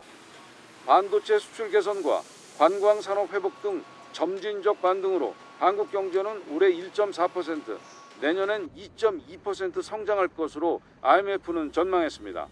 YTN 오인석입니다. 어제 민당정 협의회에서는 개인과 기관의 공매도 조건을 통일하는 개선안 초안이 확정됐습니다. 이를 두고 개인 투자자들은 반쪽짜리 개선에 그쳤다고 지적했고 전문가들은 시장 원리를 해치는 결정이라고 우려했습니다. 이형원 기자입니다. 이번 개선안의 핵심은 개인과 기관의 공매도 조건을 같게 맞추는 겁니다. 빌린 주식을 갚아야 하는 기간을 90일로 모두 제한하되 연장할 수 있게 했습니다. 또 제공해야 하는 담보 비율도 105%로 통일했습니다. 현실적으로 공매도 거래에 제약이 있는 개인 투자자에게 기관보다 좀 더 유리한 여건을 조성하기로 하였습니다. 개인 투자자들 요구를 반영했다는 건데 정작 당사자들 불만은 여전합니다. 90일 연장하면 그것도 무기한이 돼버려요. 뭐 지금이나 다른 게 전혀 없어서 이거는 조삼모사 무기한 연장하면서 주가가 내릴 때까지 기다리면 언젠가는 공매도 주체가 수익을 봅니다. 그게 바로 그 국민들의 피해로 이어지는 겁니다. 전문가들은 이번 조치로 개인 투자자들이 위험에 더 내몰릴 수 있다고 우려했습니다. 담보로 예치해야 될 현금의 액수가 크게 줄어들어서 개인 투자자들이 공매도 거래에 뛰어들 수 있게 문턱을 낮춰준 겁니다. 문제는 공매도라는 게 손실을 발생하게 되면 정말 걷잡을 수 없이 커지거든요. 시장 원리에 반한다는 지적도 잇따랐습니다. 돈을 빌릴 때도 신용도에 따라 금리가 다른데 이를 무시한 일원화는 국제적인 기준에도 맞지 않는다는 겁니다. 기관이나 외국인에 비해서 상대적으로 개인은 열악합니다. 신용도 측면에서. 담보 비율을 더 높게 설정하는 것은 국제적인 관례거든요. 외국인 투자자들 지금 빠져나가고 있잖아요. 거기다 더 부채질하는 거죠. 무차입 공매도 방지를 위해 실시간 차단 시스템 도입도 검토하기로 했는데 3년 전 이미 불가능하다고 결론 낸 사안입니다. 이에 공매도 재개에 사실상 불가능한 조건을 걸어 투자 불확실성만 키우고 있다는 비판을 피하기 힘들어 보입니다. YTN 이영훈입니다. 서울과 수도권 아파트값 상승세가 한풀 꺾이고 당분간 조정세에 들어갈 거란 분석이 제기됐습니다. 서울 부동산 정보광장 자료를 보면 오늘 기준 서울 아파트 매매 거래 신고는 모두 2,144건으로 집계됐습니다. 통상 계약일로부터 30일 이내에 매매 신고를 하는 점을 고려할 때 지난달 거래 물량이 올해 2월 2,454건 이후 8개월 만에 최저치를 기록할 가능성이 커졌습니다. 집주인이 전세 보증금을 제때 돌려주지 못해 주택도시보증공사 허그가 세입자에게 대신 내준 전세금이 올해 2조 7천억 원에 달하는 것으로 나타났습니다. 허그에 따르면 올해 10월까지 전세보증금 반환 보증보험 사고 건수는 15,800여 건, 또 사고액은 3조 5천여억여 원이고 전세금 반환 요청을 받은 공사가 세입자에게 내어준 돈은 2조 7,192억 원으로 집계됐습니다. 집주인 대신 내준 대위 변제액 회수율은 지난해 24%에서 올해 10%대까지 떨어져 지난 8월 기준 허그의 누적 순손실은 약 1조 8천억 원에 달했습니다. 국제유가는 5% 가까이 급락했습니다. 1배럴에 73달러 아래로 내려가면서 4달 만에 가장 낮은 수준을 기록했습니다. 경기 둔화로 원유 수요가 감소할 거란 기대가 커졌기 때문입니다. 이종수 기자입니다. 지난달 이스라엘과 하마스전 발발 이후 멈출 줄 모르고 치솟은 국제유가. 이란이 가격 결정력이 높은 이슬람 국가들의 이스라엘의 석유 판매 금지를 촉구하면서 국제유가 100달러 재돌파 우려가 커지기까지 했습니다. صادرات هر گونه نفت به سمت اسرائیل و هر پروژه‌ای که بین کشور اسلامی با رژیم جدید اسرائیل وجود داشته باید فوراً متوقف بشه. 이렇던 국제유가가 두드러진 하락세로 돌아섰습니다. 현지 시간 16일 뉴욕 상업거래소에서 12월 인도분 서부 텍사스산 원유 선물 가격은 1배럴에 72달러 90센트로 전날에 비해 4.9% 하락했습니다. 런던 ICE 선물거래소에서 12월 인도분 브렌트유 선물도 4.6% 내려 1배럴에 77달러 42센트로 마감했습니다. 서부 텍사스산 원유와 브렌트유 가격 모두 지난 7월 6일 이후 4개월 만에 가장 낮은 수준을 기록했습니다. 여러 경기 지표가 보여주는 경기 둔화 우려로 원유 수요가 줄 것이란 전망이 커지고 있습니다. 미국은 지난달 소매 판매가 7개월 만에 처음으로 줄었습니다. You mentioned that in the last 2 weeks of October, they saw traffic and demand decline more rapidly. 지난달 제조업 생산도 주춤한 것으로 나타났습니다. 여기에 뜨거웠던 고용시장도 조금씩 식고 있다는 데이터도 잇따르고 있습니다. 지난 4일 기준 최소 2주 이상 실업수당 신청 건수가 186만 5천 건으로 직전주 대비 3만 2천 건 늘어 8주 연속 상승세를 유지했는데 이는 2년 만에 가장 많은 수치입니다. 여기에 미국이 원유 재고량은 는 반면 수요는 줄었고 중국도 지난달 원유 정제량이 9월에 비해 2.8% 감소해 세계 1, 2위 경제대국의 수요 둔화도 국제유가 하락을 이끌었습니다. YTN 이종수입니다. 럼피스킨 중앙사고수습본부는 국내 소럼피스킨 확진 사례가 오늘 오전 8시 기준 모두 101건으로 늘었다고 밝혔습니다. 지난달 20일부터 이번 달 15일까지 98건이 확인됐고 전북 고창과 충남 부여 등에서 확진 사례가 3건이 추가되면서 첫 확진 이후 27일 만에 100건을 넘었습니다. 충남 부여에서 확진 사례가 나온 건 이번이 처음입니다. 네, 제주 산간에 올가을 첫 대설경보가 발령이 됐고 서울에도 첫눈이 내렸습니다. 눈은 점차 그쳐가고 있지만 찬바람이 불며 날씨가 크게 추워져 퇴근길에 미끄럼 사고가 우려됩니다. 취재기자 연결해서 눈과 추위 전망 자세히 알아보겠습니다. 김민경 기자. 네, 김민경입니다. 네, 서울에도 첫눈이 관측됐다고요? 네, 그렇습니다. 서해안과 제주도에 이어 서울에서도 오전 11시를 넘어 첫눈이 관측됐습니다. 약하게 눈발이 날리는 수준이었는데 올해 서울의 첫눈은 지난해보다 12일, 예년보다 3일이나 빨랐습니다. 이 밖에 제주 산간에는 대설경보가, 충남 보령에는 대설주의보가 발령 중입니다. 이 대설경보는 올가을 들어 처음으로 내려진 건데요. 제주 삼각봉에 17cm, 서귀포 한라산 남벽에도 13.9cm의 많은 눈이 내렸기 때문입니다. YTN 재난 시스템 이다스 화면으로 실시간 눈 상황 확인해 보겠습니다. 먼저 한라산 초입인 제주 영실입니다. 이 카메라 화면에 물방울이 맺혀 흐릿하게 보이지만 눈발이 날리고 주차장 바닥과 건물 지붕이 새하얀 눈으로 덮여 있습니다. 다음은 전북 무주 덕유산 설천봉입니다. 이곳 역시 흩날리는 눈으로 카메라 화면이 흐릿하지만 뽀얀 화면 사이에 온통 눈으로 하얗게 덮여 장관을 이루고 있는 모습을 볼 수 있습니다. 서해상에서 만들어진 눈구름이 서풍을 타고 내륙으로 들어와 곳곳에 올가을 첫눈이 내린 겁니다. 내일 오전까지 대설경보가 내려진 제주 산간에는 최고 15cm 이상, 전북 동부에도 10cm 이상의 눈이 내리겠습니다. 수도권을 포함한 내륙 곳곳에도 1에서 많게는 7cm가량의 눈이 내릴 걸로 보입니다. 특히 내린 눈이 쌓이거나 얼면서 빙판길이 나타나는 곳이 있을 걸로 보여 퇴근길에는 미끄럼 사고에 각별한 주의가 필요합니다. 네, 오늘 아침에도 무척 추웠는데 내일은 더 추워진다고요? 네, 그렇습니다. 오늘 아침 강원도 설악산은 영하 11.8도를 기록했고 경기 파주 영하 2.8도, 서울도 0.6도로 전국 대부분 지역이 어제보다 5에서 10도가량 뚝 떨어졌습니다. 북서쪽 상공에서 영하 40도에 달하는 강한 한기가 내려왔기 때문인데요. 특히 찬바람이 강하게 불면서 체감온도는 더 낮아 춥겠습니다. 이에 따라 경북 내륙에는 오늘 밤 9시부터 한파주의보도 내려졌습니다. 내일은 오늘보다 기온이 더 떨어지겠는데요.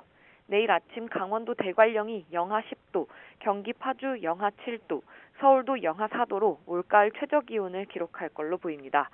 이번 추위는 내일 절정에 달한 뒤 모레부터 점차 누그러질 전망입니다. 지금까지 문화생활과학부에서 YTN 김민경입니다.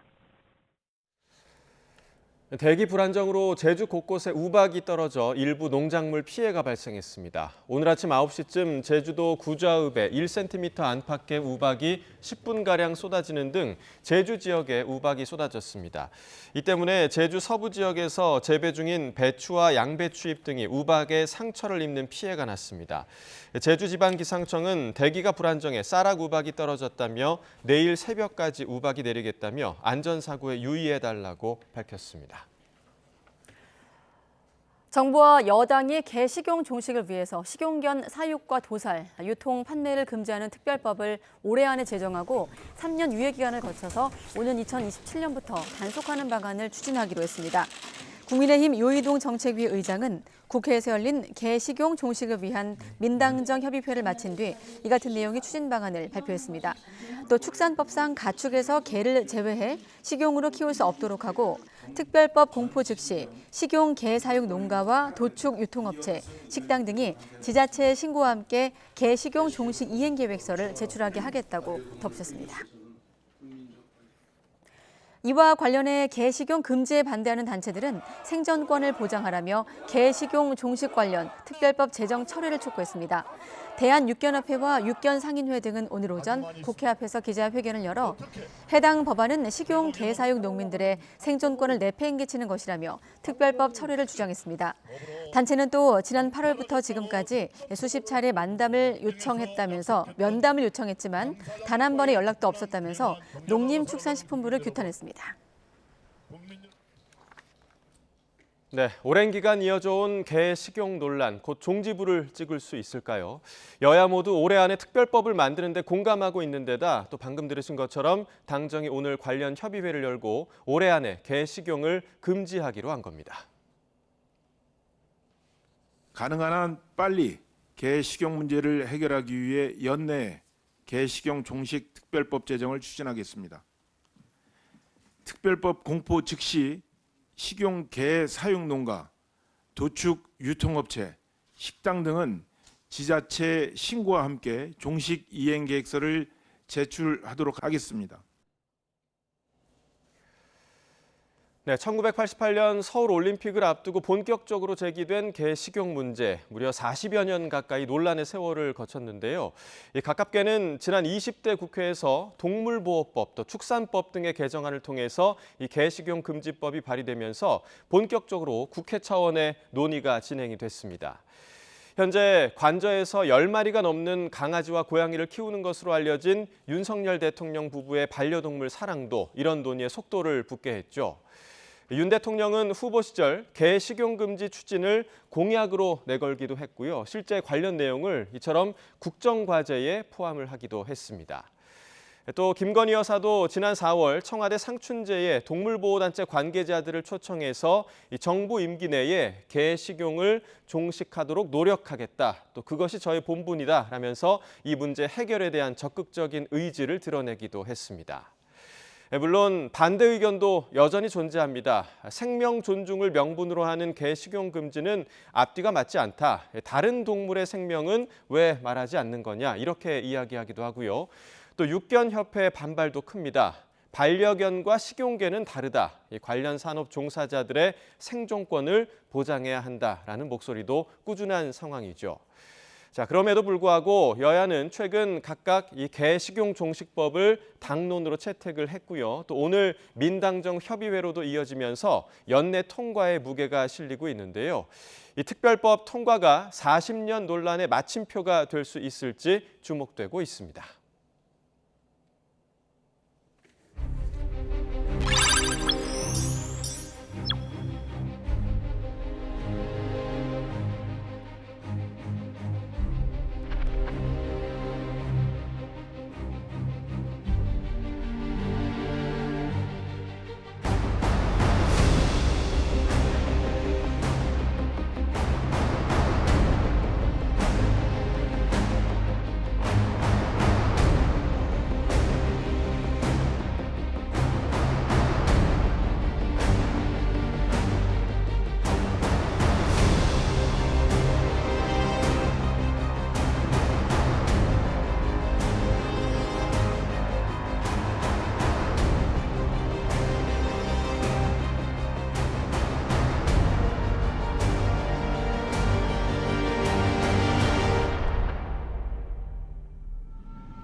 전입 신고하러 왔는데 그걸 오늘 중으로 안 하면은 이제 또 계약이 파기돼가지고 그래서 지금 어디 가지도 못하고 여기 앉아 있습니다. 그 이사 이제 계약을 해서 확정일자 일단 빨리 받아야 제가 은행 가서 대출 신청을 할 수가 있는데 오늘밖에 시간이 없는데 갑자기 안 된다고 하니까 인감증명서 떼러 왔는데요. 지금 계속 정산장애 때문에 한 3번 왔거든요. 근데 계속 안 돼가지고 계속 왔다 갔다 하느라 너무 힘든 상황이에요. 뭐 은행 업무 처리할 게 있어가지고 했는데 지금 계속 이걸 못하니까 그 뒤에 업무를 지금 휴가까지 썼는데 계속 못해서 또 휴가를 써야 될 것 같아요. 주민등록증 오늘 발급하러 이제 왔는데 그 망이 고장나가지고 망이 안 돼가지고 그 발급을 지금 당장 못 받는다고 해가지고 납골당에 제출할 서류가 이게 꼭 있어야 되는데 큰일 났네. 그 인감증명서요? 예, 인감만 있으면 돼요.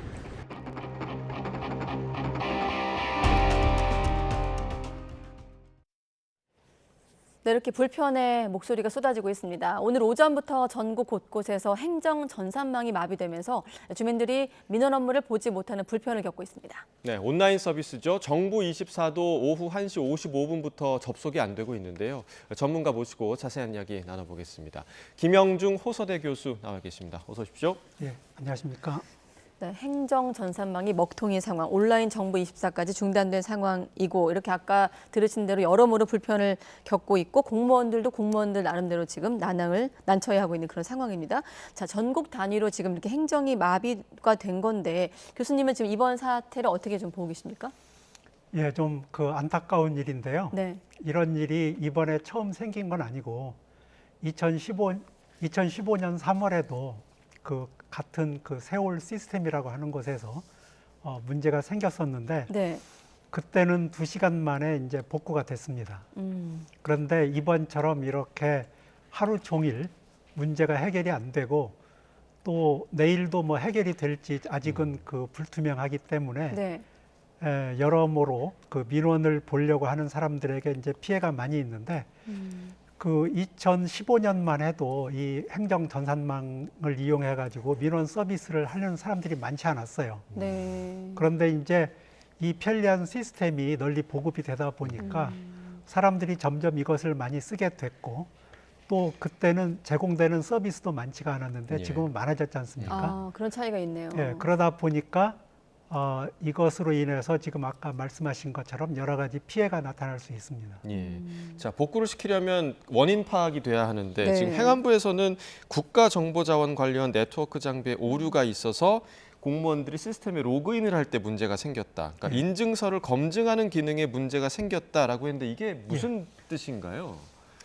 우리가 그 로그인 할 때 로그인이 잘 되기 때문에 사람들이 로그인은 그냥 하면 되는가 보다 이렇게 생각하지 않습니까? 네. 그런데 여기서는 로그인 하는 그 시스템에 문제가 있는지 아니면 로그인은 됐는데 그 내가 이제 나의 비밀번호 같은 것을 입력하면 그 비밀번호가 정말 내 것인지를 확인을 해야 되지 않습니까? 그 확인하는 시스템으로 내가 이 데이터를 옮길 때 장애가 생기는 건지 이런 것이 지금 확인이 안 되는 건데 내가 무슨 서비스를 받으려고 그러면 제일 첫 번째 관문이 로그인이거든요. 네. 근데 로그인이 안 된다는 거예요. 그게 이제 가장 큰 문제이니까 그 문제를 어떻게 이제 해결을 해야 되는 거죠. 가장 기본적인 절차인 로그인이 안 되기 때문에 민원 업무 마비는 당연한 것이다. 예, 자, 그럼 예. 이 문제를 좀 파헤치려면 어떤 부분을 좀 전산망을 통해서 들여다보게 되는 겁니까? 어떤 시스템을 좀 보는 거예요? 그러니까 이제 지금 이 무엇을 해결해야 되는지를 모르고 있기 때문에 지금까지 이 문제가 계속 되는 거거든요. 네. 결국은 이것은 이제 그 네트워크의 문제이고 여기 지금 그 이야기 그 한 것처럼 이제 국가정보자원관리원의 이제 네트워크를 통해서 이런 서비스가 이제 연결이 그 되는 건데 그 관문에 지금 그 문제가 있는 것 같다. 그런데 지금 우리가 이 행정 서비스를 받으려고 그러면 행정 정보가 한 곳에 모여 있는 게 아니잖아요.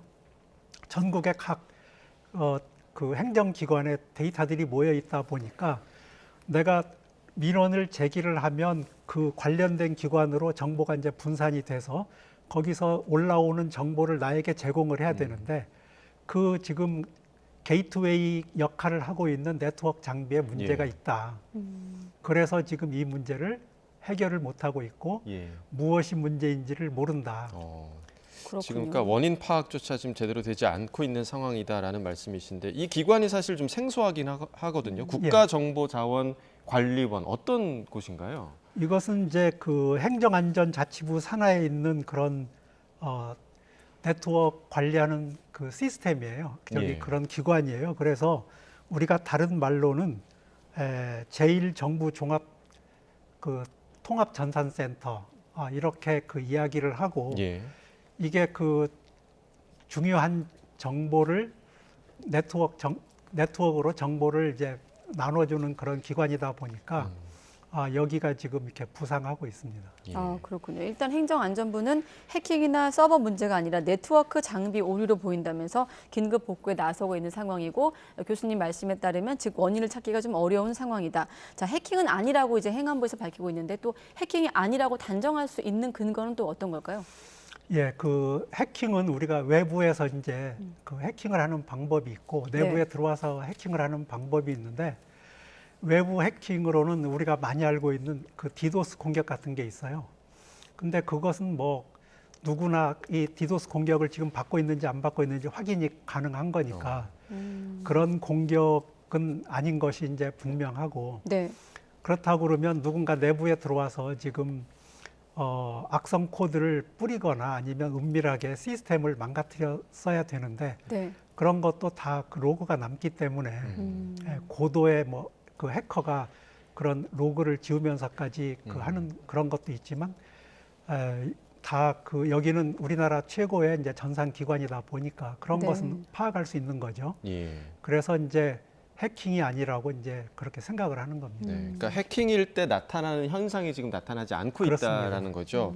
그러면 이제 해킹 아니고 외부 공격이 아니면 보통 한 3시간 정도면 복구가 가능하다 이런 얘기도 있는데, 아까 말씀하신 것처럼 2015년에도 2시간 만에 복구가 됐다고 얘기를 해주셨는데, 이게 뭐 복구나 또 정확한 지금 원인도 파악되지 않는, 이게 길어지는 이유가 좀 어디에 있을까요? 그러니까 그 네트워크 시스템은 이게 단순하지가 않거든요. 그 네트워크는 그 사이에 수많은 또 다른 네트워크하고 연결이 돼 있고, 그 네트워크와 네트워크 사이에는 또 그 라우터라든지 이제 여러 장비들이 있는데, 지금 그 계속 이 문제를 그 원인을 파악하고 있다고 그러니까 아직 그걸 이제 파악을 못한 것 같고, 뭐 그 모르겠습니다. 내부에서 전날 뭐 라우터라든지 이런 것들을 점검하면서 무슨 문제가 생겼는지 이런 것들에 대해서는 이제 더 나중에 발표를 들어봐야 될 것 같습니다. 그렇군요. 자, 이번 사태를 지켜보면서 크게 한 가지는 불편하다. 라는 것이고, 또 한 가지, 이럴 때를 대비해서 뭔가 예비 시스템, 비상 대책이 좀 있었어야 되지 않을까. 물론 있었겠죠. 그게 어떻게 가동되어 있는지는 잘 모르겠습니다만 어떤 예비 시스템이 있었을지 한번 질문 드려보고, 혹시 아까 그 불만의 목소리 중에 손으로라도 좀 하면 안 되냐, 그러니까 전입신고 같은 거, 그 확정일자 받는 건 예민한 문제이기 때문에 좀 손으로 해놓고 받으면 안 되냐 할 때 공무원들 입장에선 다 전산화가 되어 있기 때문에 힘들다, 이런 제가 기사를 봤거든요. 어떻습니까? 그 제가 뭐 최근에 확정일자 받는 걸 안 해봐서 이제 잘 모르겠지만, 뭐 행정 업무는 교수님 영역은 아닙니다만, 대부분 이 행정 업무는 사실은 그 오프라인으로도 다 가능합니다. 그런데 이제 우리가 문제는 그 온라인에 익숙해져 있다 보니까 온라인에서 신청을 하면 이게 해결이 될 정도의 시간에 가서 그 서비스를 신청하지 않습니까?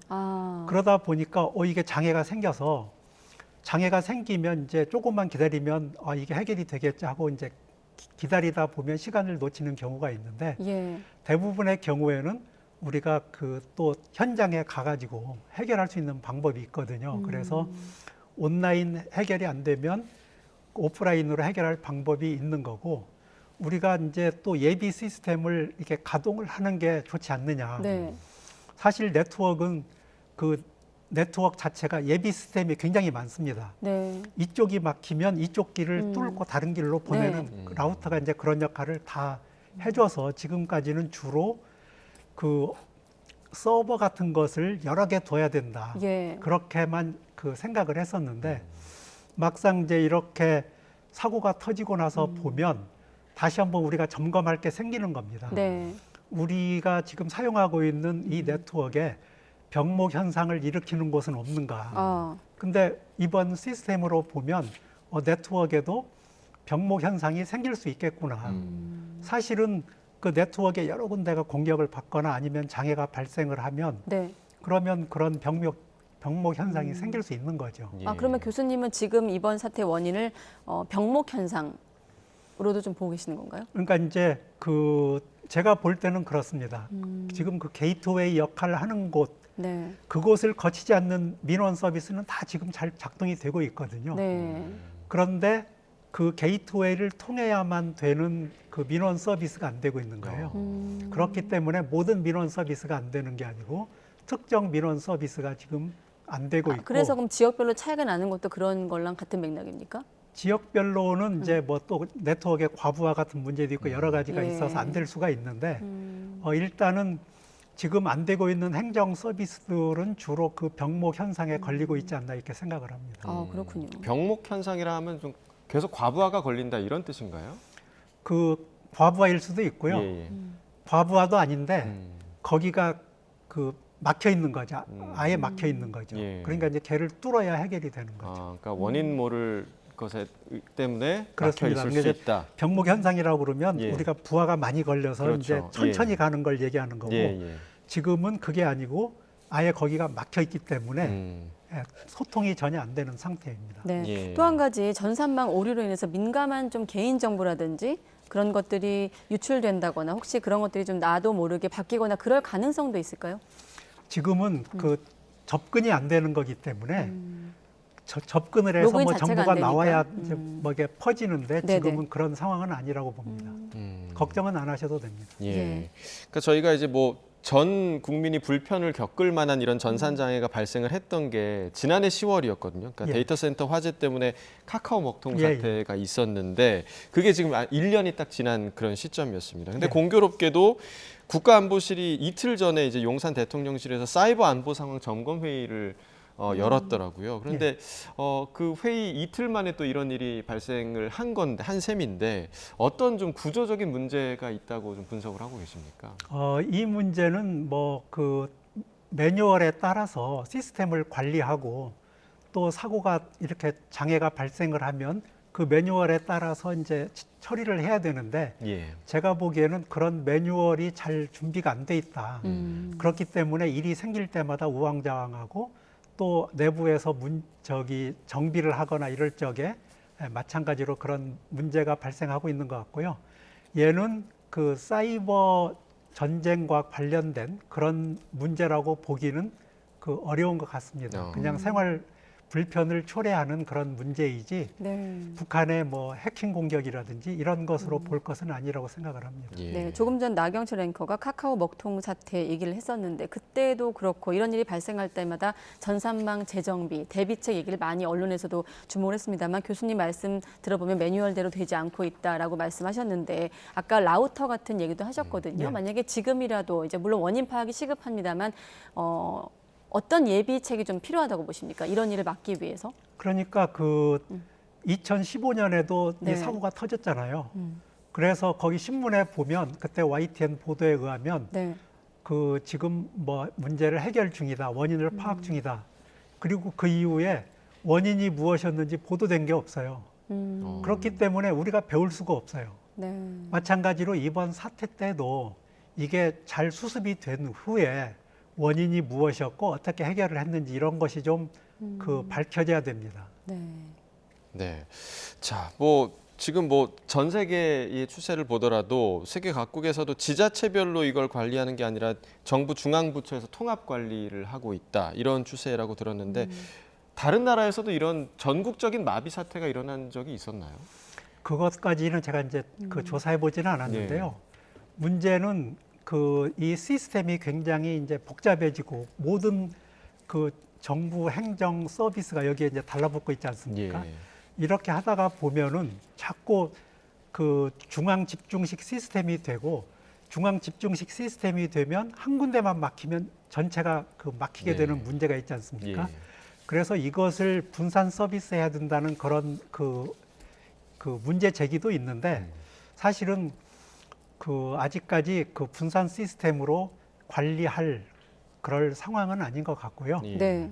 이런 것은 이제 이번 사태를 통해서 우리가 교훈을 배우고 그것을 시스템 설계나 이 관리에 좀 잘 반영하면 좋겠습니다. 네. 지금 오늘이 금요일이고 주말을 앞두고 있기 때문에 민원인들의 불편이 더 컸던 건 아니겠습니까? 오늘 교수님께서 병목 현상을 지목하시기도 했고 매뉴얼대로 좀 잘 되지 않은 거라고 하셨는데 만약에 이 사태가 조금 더 길어진다면 지금 시점에서 원인 분석을 한다면 어떤 점을 좀 더 주의 깊게 봐야 된다고 보십니까? 전문가로서? 지금 계속 나오고 있는 얘기는 그 네트워크 얘기를 하고 있습니다. 그래서 아마 그 라우터와 관련된 이슈일 거라고 보는데 네. 그런데 네트워크라는 게 그 굉장히 복잡한 시스템으로 연결이 돼 있어서 그 소프트웨어를 일일이 분석하고 하는데 좀 그 어려움이 있는 것 같아요. 그런데 그 이제 행정 서비스는 이제 내일부터는 또 이제 휴일이고 그래가지고 그 행정 업무를 보지 않을 거기 때문에 다행히 그러면 최소한 이틀 이상의 시간이 있지 않습니까? 네. 그래서 그 사이에 좀 잘 해결이 되면 좋겠습니다. 네, 알겠습니다. 김영중 호서대 교수님과 함께했습니다. 교수님 고맙습니다. 네, 감사합니다.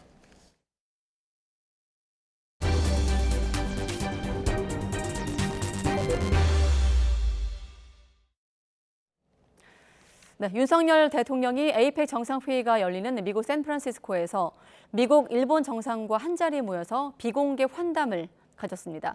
기시다 총리와 별도로 정상회담까지 한 윤 대통령은 중국 시진핑 국가주석과는 짧게 인사를 나눴는데 순방 마지막 날 한중 정상회담이 열릴지 관심입니다. 샌프란시스코에서 강희경 기자가 보도합니다. 윤석열 대통령과 조 바이든 미국 대통령, 기시다 후미오 일본 총리가 나란히 섰습니다. 아시아 태평양 경제협력체 에이펙 정상회의가 열리는 샌프란시스코에서 별도로 회동한 겁니다. 짧게 사진 촬영을 마친 새 정상은 비공개로 10분간 환담하고 한미일 협력의 중요성과 의미 등에 대해 공감했습니다. 미국 대통령으로서의 임무를 수행하는 데 있어 윤 대통령과 기시다 총리 두 분 덕분에 짐을 크게 덜 수 있었다라고 언급하였습니다. 새 정상이 만난 건 지난 8월 미국 캠프 데이비드 정상회의 이후 석 달 만으로 다자 외교 무대에서 다시 한번 결속과 연대를 확인한 것으로 풀이됩니다. 윤석열 대통령과 기시다 총리는 별도 정상회담도 열었습니다. 지난 9월 이후 2달 만이자 올해에만 7번째입니다. 윤 대통령은 지난 3월 셔틀 외교 복원 당시 약속한 정부 간 협의체가 100% 복원됐다는 점을 강조했고 기시다 총리는 다양한 분야에서 양국 협력이 발전하기 기대한다고 화답했습니다. 지난 3월 방일시 합의한 모든 정부 간 협의체가 이제 100% 복원이 됐습니다. 각 분야에서 양국이 긴밀히 소통할 수 있도록 さまざまな分野で日韓の協力を動かしてきました。この歩みをさらに前に進めたいと思っています。 가장 눈길을 끈 건 윤 대통령과 시진핑 중국 국가주석의 만남이었습니다. 에이펙 세션에서 만난 두 정상은 1분간 대화를 나눴습니다. 윤 대통령은 에이펙을 계기로 좋은 성과를 거두기 바란다고 덕담을 건넸고 시 주석은 좋은 성과가 있을 것으로 확신한다며 이 과정에 한중이 협력하길 희망한다고 말한 것으로 전해졌습니다. 에이펙 기간 한중 정상회담 개최 여부는 여전히 막판 조율을 거치고 있습니다. 기시다 총리와 나란히 스탠퍼드대 좌담회에서는 일정 마지막 날 한중 정상회담이 극적으로 성사돼 윤 대통령의 외교 보폭이 넓어질 수 있을지 주목됩니다. 샌프란시스코에서 YTN 강희경입니다.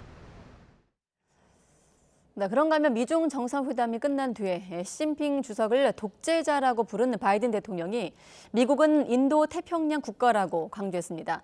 시진핑 중국 국가주석이 타이완 문제에서 미국이 손을 뗄 것을 요구한 데 대한 반응인 것으로 보입니다. 워싱턴 권준기 특파원의 보도입니다.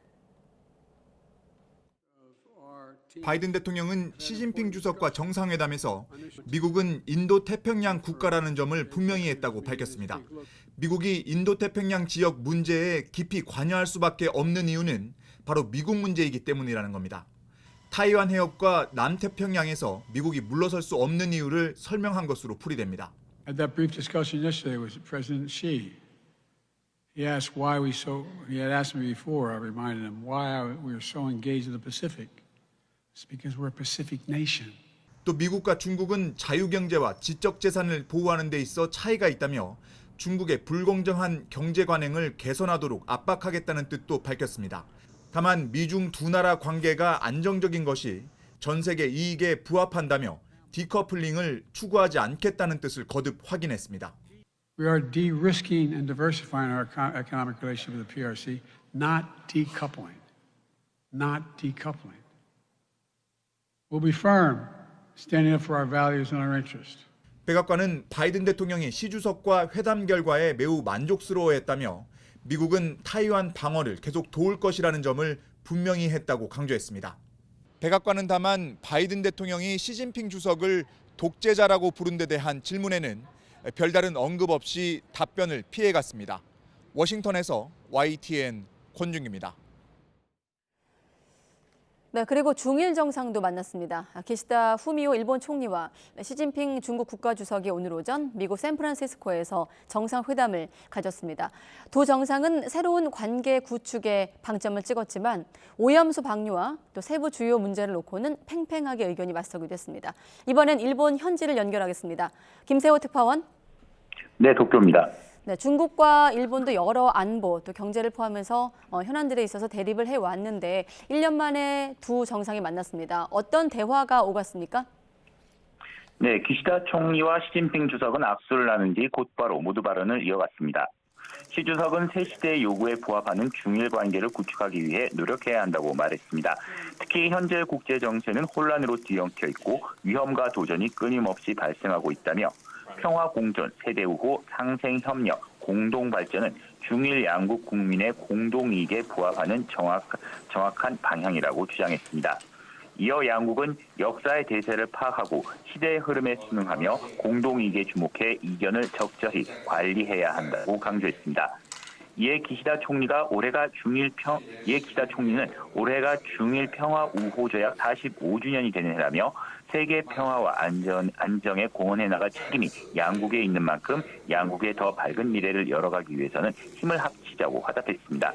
일본과 중국은 최근 오염수 방류 문제와 반도체 수출 통제 등을 놓고 첨예하게 대립해왔는데 두 정상의 발언은 이번 회담을 통해 양국 간 관계 안정화에 방점을 찍은 것으로 풀이됩니다.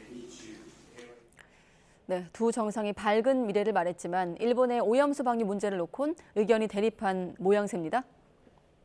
네, 그렇습니다. 기시다 총리는 시진핑 주석과의 정상회담이 끝난 뒤 기자들과 만나 회담 내용을 전했습니다.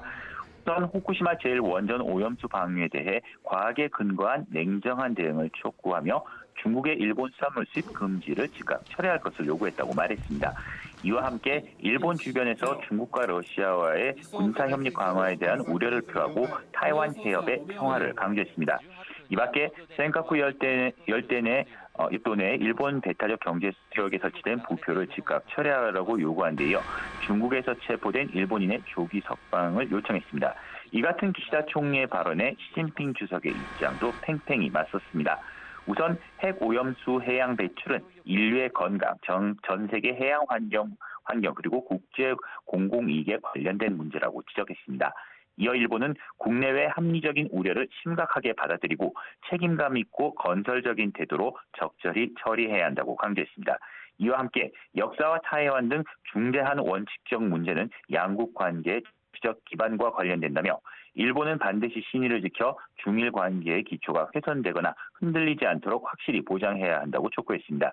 또 중일 경제 이익과 산업 공급망은 깊숙이 연결돼 있다며 디커플링은 누구에게도 도움이 되지 않는다고 비판했습니다. 큰 틀에서는 중일 두 정상이 극단적 대립을 피하기 위한 관계 안정화라는 큰 틀에서 공감대를 이뤘지만 세부 현안에서는 여전히 입장차가 좀처럼 좁혀지지 않는 모양새입니다. 지금까지 도쿄에서 전해드렸습니다.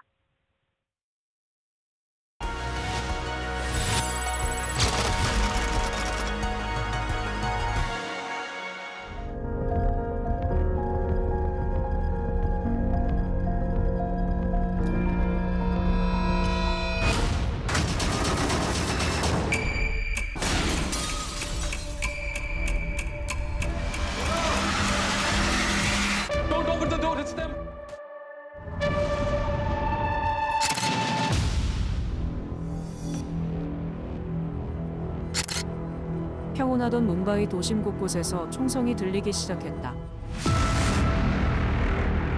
순식간에 도심은 아수라장이 되었고 사람들의 비명소리는 멈추지 않았다.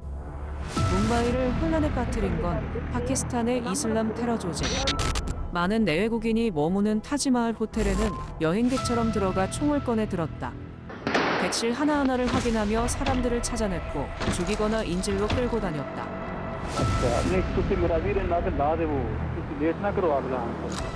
테러범들은 호텔에 불을 질렀고 출동한 경찰들에게는 기관총과 수류탄을 투척하며 위협했다. 생사의 갈림길에서도 호텔 직원들은 침착하게 투숙객을 대피시켜 인명피해를 줄였다. 계속 그 호텔 들리는 폭발음을 들으면서 대기를 하다가 더 이상 지체해서는 안 되겠다는 판단으로 이제 호텔 스태프들하고 상의를 해서 그 외국인 전체하고 한국이 인도 정부는 테러 시작 9시간이 지나서야 초정밀 대테러 부대를 투입했고 테러의 원인은 힌두교와 이슬람교의 뿌리 깊은 종교 갈등으로 밝혀졌다. 테러범은 5천 명의 사람을 살해할 목표였다고 말해 모두를 경악해 했고 60시간 동안 뭄바이를 공포로 몰아넣은 악마들은 고작 별명이었다.